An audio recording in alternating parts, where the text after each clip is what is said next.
Segunda-feira, 6 de setembro. Estamos iniciando mais uma semana de olho nos acontecimentos da atualidade. Vamos agora ao nosso giro de notícias. Governo economiza quase R$1,5 bilhão de reais com servidores atuando em casa. Policiais e agentes participam de curso de atendimento pré-hospitalar em Minas Gerais. Vereador de Caratinga sugere parceria com clínicas de Ipatinga para atender alguns distritos. E ainda hoje vamos falar sobre o perigo dos animais de grande porte soltos em ruas do município.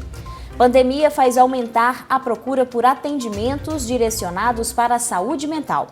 E ainda, Minas Gerais é o estado em que o turismo mais cresce no país. Confira essas e outras notícias a seguir. O teletrabalho gerou uma economia aos cofres públicos federais de mais de R$1,4 bilhão de março de 2020, começo da pandemia, até junho deste ano. Nós desenvolvemos no segundo semestre de 2020 um programa de gestão que vai permitir com que servidores continuem atuando por meio do trabalho remoto, de forma a que nós consigamos realizar uma avaliação desses serviços com base no resultado alcançado pelos servidores. Há uma dispersão quando você está trabalhando presencialmente, há uma dispersão de colegas, de conversas paralelas, e em casa não, a gente fica totalmente dedicado ao trabalho.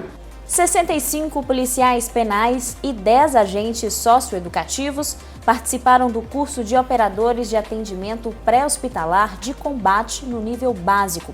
Veja qual é a importância deste curso para eles. O principal objetivo dessa formação é manter vivo o operador da segurança pública atingido em uma situação de conflito, até a chegada em uma unidade hospitalar.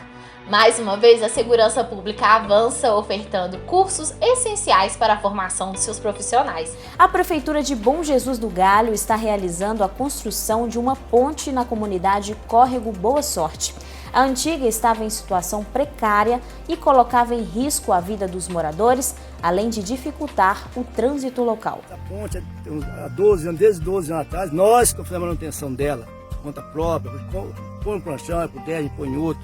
Não tinha assistência de máquina, ninguém vinha. Agora dessa vez não, dessa vez 2 vezes que eu fui na prefeitura. Fui uma vez pedir, na mesma hora, no mesmo momento, o encarregado da obra já veio, olhou a obra e falou, essa semana nós faz. Pediu para fui numa sexta, pedi para voltar na terça, quiser me dar a resposta, o dia que fazer. Voltei na terça, foi na quinta-feira, na quarta-feira, a obra já está entregue, já está pronta, sem problema, sem perca de tempo. Eu não perdi tempo com esse negócio de correr atrás, eu não perdi tempo. O tempinho que eu fui lá, foi em questão de minutos e a obra está concluída.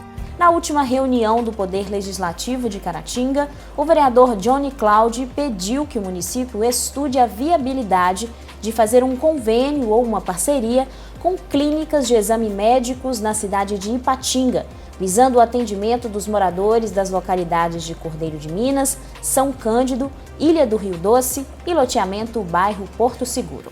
Veja. É importantíssimo o secretário de saúde, que o prefeito possa estar atento à necessidade daqueles que moram mais distante.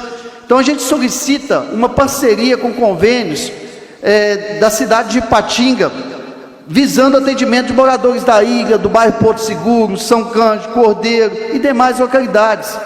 Porque o custo está ficando muito caro, até mesmo para transportar essas pessoas. E muitas das vezes não tem acesso ao carro, porque tem que agendar e talvez não tenha o carro dentro do distrito. Então acaba dificultando para quem está lá perto, a 6 quilômetros, por exemplo, da cidade. Então esse convênio, talvez um convênio com alguém da cidade aqui que possa fazer esse exame lá. Resolveria muito mais fácil, é muito mais barato. O custo para nós, como munícipe, do município, vai ficar muito mais barato, do vez de ter que trazer o munícipe aqui, deslocar para cá. Então é muito mais fácil fazer esse convênio e tentar fazer o convênio com alguém que forneça esses exames na cidade mais próxima lá deles. Animais de grande porte, como cavalos, soltos em vias públicas, são sinônimo de perigo. Esse tipo de cena tem se tornado muito comum em Caratinga. Vários flagrantes já foram registrados na cidade E neste tipo de situação, a responsabilidade sobre o animal é do proprietário. O canil municipal recebe esses animais geralmente por meio de denúncias anônimas da população. Eles ficam sob os cuidados do Departamento de Epidemiologia. Esse animal, normalmente quando ele é envolvido em acidente, né, a epidemiologia, o centro de epidemiologia, ele é acionado, né, a prefeitura vai lá e recolhe esse animal. Esse animal chega aqui, ele é identificado, né, ele tem o prontuário dele, ele é identificado, ele é registrado, né, registro fotográfico, avaliação clínica a gente faz também, né, e ele fica pelos cuidados da prefeitura. Segundo o médico, a maioria dos animais apreendidos é reincidente. Em alguns casos, o animal foge, é furtado ou retirado pelo proprietário sob a quitação da taxa estabelecida pela prefeitura. No momento desta reportagem, mais 3 animais que estavam soltos no bairro Santa Zita foram recolhidos e levados para o canil. Muitas vezes, o dono solta os animais por não ter mais condições de cuidar ou por achar que não tem valor. Esses animais, a maioria são recolhidos na região urbana e também um pouco na periferia, né? Então, assim, eles são recolhidos mediante denúncia, né, atrapalhando o trânsito, risco de acidentes. Eles são recolhidos por conta de o próprio proprietário desse animal não ter condição, não ter o espaço adequado para estar cuidando dele, né, tratando, né, alimentando. Casos de abandonos também, às vezes está machucado, está doente, às vezes um animal de idade avançada também. Acontece esse abandono, né? A pessoa desfaz do animal, solta ele em via pública. Nos últimos 3 anos foram recolhidos cerca de 300 animais. Em relação aos acidentes com eles, apesar do Corpo de Bombeiros de Caratinga ter registrado apenas 9 neste mesmo período, existem aqueles casos que não contaram com os atendimentos da corporação. Acontece sim com bastante frequência. Os animais soltos em rodovias é de extrema responsabilidade do proprietário, tá? Pode acontecer desses animais eles fugir devido, às vezes, à cerca antiga, essa coisa toda. O animal pode romper a cerca e vir para as rodovias, né? E isso provocando alto risco de acidentes. Como há muito barulho e veículos em velocidade maior nas rodovias, os animais soltos nesses trechos podem se assustar e entrar na frente dos veículos. No primeiro semestre deste ano, o vereador Mauro César do Nascimento entrou com um requerimento chamando a atenção do executivo para o problema. Na última reunião, mais uma vez, o vereador pontuou sobre a questão. Tem que chipar, esse chip nunca que sai ali da licitação, já foi feita a licitação, até hoje não comprou. Então, é uma coisa, enquanto não aprender e não dar responsabilidade aos proprietários que querem ter os seus animais soltos na via pública e multar, vai ter isso o resto da vida. Esse é um assunto sério e perigoso porque coloca vidas em risco. Vamos seguir acompanhando os desdobramentos dessa questão e quando houver novidades, traremos para você. De acordo com o estudo da Associação Brasileira de Psiquiatria, a ABP, a pandemia tem deixado os brasileiros mais ansiosos e deprimidos. Houve um aumento considerável na busca por consultas com profissionais da saúde mental. A pandemia deixou os brasileiros mais ansiosos e deprimidos e, com isso, aumentou de forma significativa a procura por atendimento em serviços de saúde mental, tanto da rede privada quanto na pública. Realmente foi uma situação muito evidente, né, dentro dos atendimentos médicos, dos hospitais gerais, das clínicas psiquiátricas. Então nós estamos num momento de pandemia, esse momento ele ainda não chegou ao fim, né?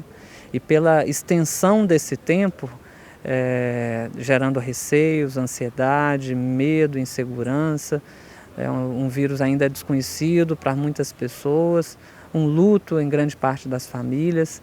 Então essa evolução prolongada da pandemia acaba como consequência aumentando, claro, né, a incidência de transtornos psiquiátricos e isso em contrapartida também aumentando a necessidade da busca dessas pessoas, né, pela recuperação, pelo cuidado. Especialistas afirmam que os efeitos negativos do prolongamento e do agravamento da pandemia no país farão com que essa demanda continue em alta nos próximos meses.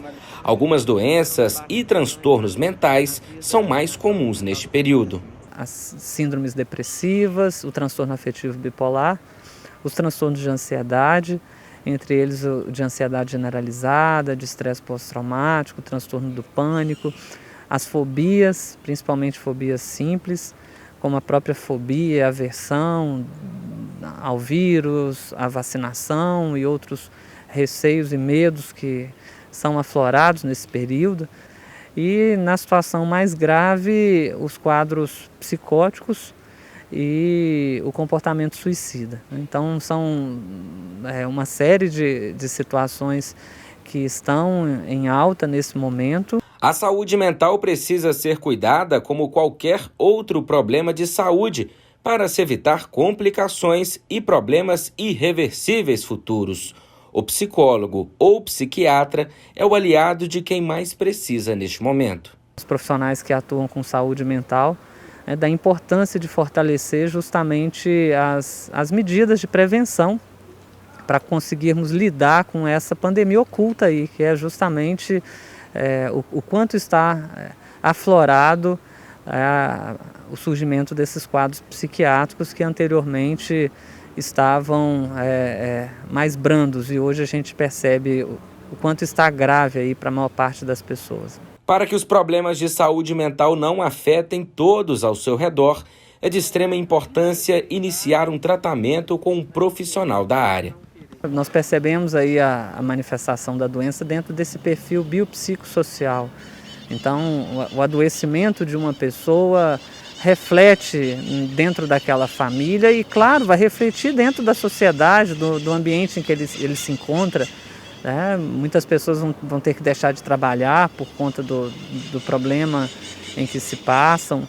E essa busca por ajuda, ela se faz necessária justamente ainda pensando no conceito de prevenção, de promoção, em que você está numa situação limítrofe entre o adoecimento e a boa saúde mental, e você precisa de achar alguma alternativa, ter um acompanhamento, mudar determinadas situações que estão passando pela sua vida, para que você não se veja num momento de adoecimento. E aí, claro, dali para frente não dá para ter somente essa autonomia de que vai sair sozinho. Isso pode ser um risco muito grande que algumas pessoas correm. Chegou a hora de ver como fica a previsão do tempo para o início desta semana em Caratinga e região.